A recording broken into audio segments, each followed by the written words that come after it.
Lukas pasal 24. Kebangkitan Yesus. Dan pada hari Sabat mereka beristirahat menurut hukum Taurat.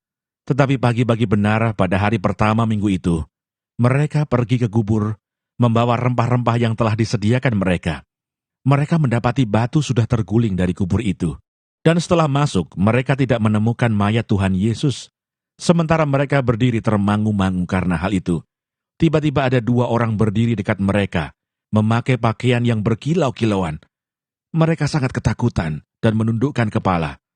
Tetapi kedua orang itu berkata kepada mereka, "Mengapa kamu mencari Dia yang hidup di antara orang mati? Ia tidak ada di sini. Ia telah bangkit. Ingatlah apa yang dikatakannya kepada kamu ketika Ia masih di Galilea, yaitu bahwa Anak Manusia harus diserahkan ke tangan orang-orang berdosa dan disalibkan, dan akan bangkit pada hari yang ketiga." Maka teringatlah mereka akan perkataan Yesus itu. Dan setelah mereka kembali dari kubur, mereka menceritakan semuanya itu kepada ke-11 murid dan kepada semua saudara yang lain. Perempuan-perempuan itu ialah Maria dari Magdala dan Yohana dan Maria ibu Yakobus. Dan perempuan-perempuan lain juga yang bersama-sama dengan mereka memberitahukannya kepada rasul-rasul. Tetapi bagi mereka perkataan-perkataan itu seakan-akan omong kosong, dan mereka tidak percaya kepada perempuan-perempuan itu. Sungguh pun demikian Petrus bangun, lalu cepat-cepat pergi ke kubur itu. Ketika ia menjenguk ke dalam, ia melihat hanya kain kapan saja. Lalu ia pergi, dan ia bertanya dalam hatinya, apa yang kiranya telah terjadi. Yesus menampakkan diri di jalan ke Emmaus. Pada hari itu juga dua orang dari murid-murid Yesus pergi ke sebuah kampung bernama Emmaus, yang terletak kira-kira 7 mil jauhnya dari Yerusalem. Dan mereka bercakap-cakap tentang segala sesuatu yang telah terjadi.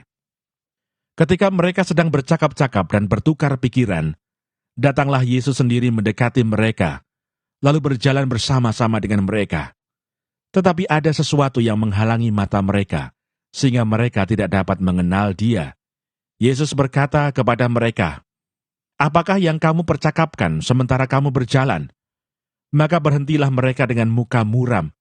Seorang dari mereka namanya Kleopas menjawabnya, "Adakah engkau satu-satunya orang asing di Yerusalem yang tidak tahu apa yang terjadi di situ pada hari-hari belakangan ini?" Katanya kepada mereka. "Apakah itu?" Jawab mereka, "Apa yang terjadi dengan Yesus orang Nazaret? Dia adalah seorang nabi yang berkuasa dalam pekerjaan dan perkataan di hadapan Allah dan di depan seluruh bangsa kami. Tetapi imam-imam kepala dan pemimpin-pemimpin kami telah menyerahkan Dia untuk dihukum mati, dan mereka telah menyalibkannya. Padahal kami dahulu mengharapkan bahwa Dialah yang datang untuk membebaskan bangsa Israel. Tetapi sementara itu telah lewat 3 hari sejak semuanya itu terjadi. Tetapi beberapa perempuan dari kalangan kami telah mengejutkan kami. Pagi-pagi buta, mereka telah pergi ke kubur dan tidak menemukan mayatnya. Lalu mereka datang dengan berita bahwa telah kelihatan kepada mereka malaikat-malaikat yang mengatakan bahwa Ia hidup. Dan beberapa teman kami telah pergi ke kubur itu dan mendapati bahwa memang benar yang dikatakan perempuan-perempuan itu. Tetapi Dia tidak mereka lihat. Lalu Ia berkata kepada mereka, "Hai kamu orang bodoh, betapa lambannya hatimu, sehingga kamu tidak percaya segala sesuatu yang telah dikatakan para nabi. Bukankah Mesias harus menderita semuanya itu untuk masuk ke dalam kemuliaannya?" Lalu Ia menjelaskan kepada mereka apa yang tertulis tentang Dia dalam seluruh kitab suci, mulai dari kitab-kitab Musa dan segala kitab nabi-nabi. Mereka mendekati kampung yang mereka tuju. Lalu Ia berbuat seolah-olah hendak meneruskan perjalanannya. Tetapi mereka sangat mendesaknya, katanya, "Tinggallah bersama-sama dengan kami, sebab hari telah menjelang malam, dan matahari hampir terbenam." Lalu masuklah Ia untuk tinggal bersama-sama dengan mereka. Waktu Ia duduk makan dengan mereka, Ia mengambil roti, mengucap berkat, lalu memecah-mecahkannya dan memberikannya kepada mereka. Ketika itu terbukalah mata mereka, dan mereka pun mengenal Dia. Tetapi Ia lenyap dari tengah-tengah mereka. Kata mereka seorang kepada yang lain, "Bukankah hati kita berkobar-kobar ketika Ia berbicara dengan kita di tengah jalan, dan ketika Ia menerangkan kitab suci kepada kita?" Lalu bangunlah mereka dan terus kembali ke Yerusalem. Di situ mereka mendapati ke-11 murid itu. Mereka sedang berkumpul bersama-sama dengan teman-teman mereka. Kata mereka itu, "Sesungguhnya Tuhan telah bangkit dan telah menampakkan diri kepada Simon." Lalu kedua orang itu pun menceritakan apa yang terjadi di tengah jalan dan bagaimana mereka mengenal Dia pada waktu Ia memecah-mecahkan roti. Yesus menampakkan diri kepada semua murid. Dan sementara mereka bercakap-cakap tentang hal-hal itu, Yesus tiba-tiba berdiri di tengah-tengah mereka dan berkata kepada mereka, "Damai sejahtera bagi kamu."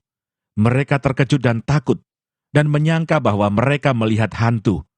Akan tetapi Ia berkata kepada mereka, "Mengapa kamu terkejut dan apa sebabnya timbul keraguan-raguan di dalam hati kamu? Lihatlah tanganku dan kakiku, aku sendirilah ini. Rabalah aku dan lihatlah, karena hantu tidak ada daging dan tulangnya, seperti yang kamu lihat ada padaku." Sambil berkata demikian, Ia memperlihatkan tangan dan kakinya kepada mereka. Dan ketika mereka belum percaya karena girangnya dan masih heran, berkatalah Ia kepada mereka, "Adakah padamu makanan di sini?" Lalu mereka memberikan kepadanya sepotong ikan goreng. Ia mengambilnya dan memakannya di depan mata mereka.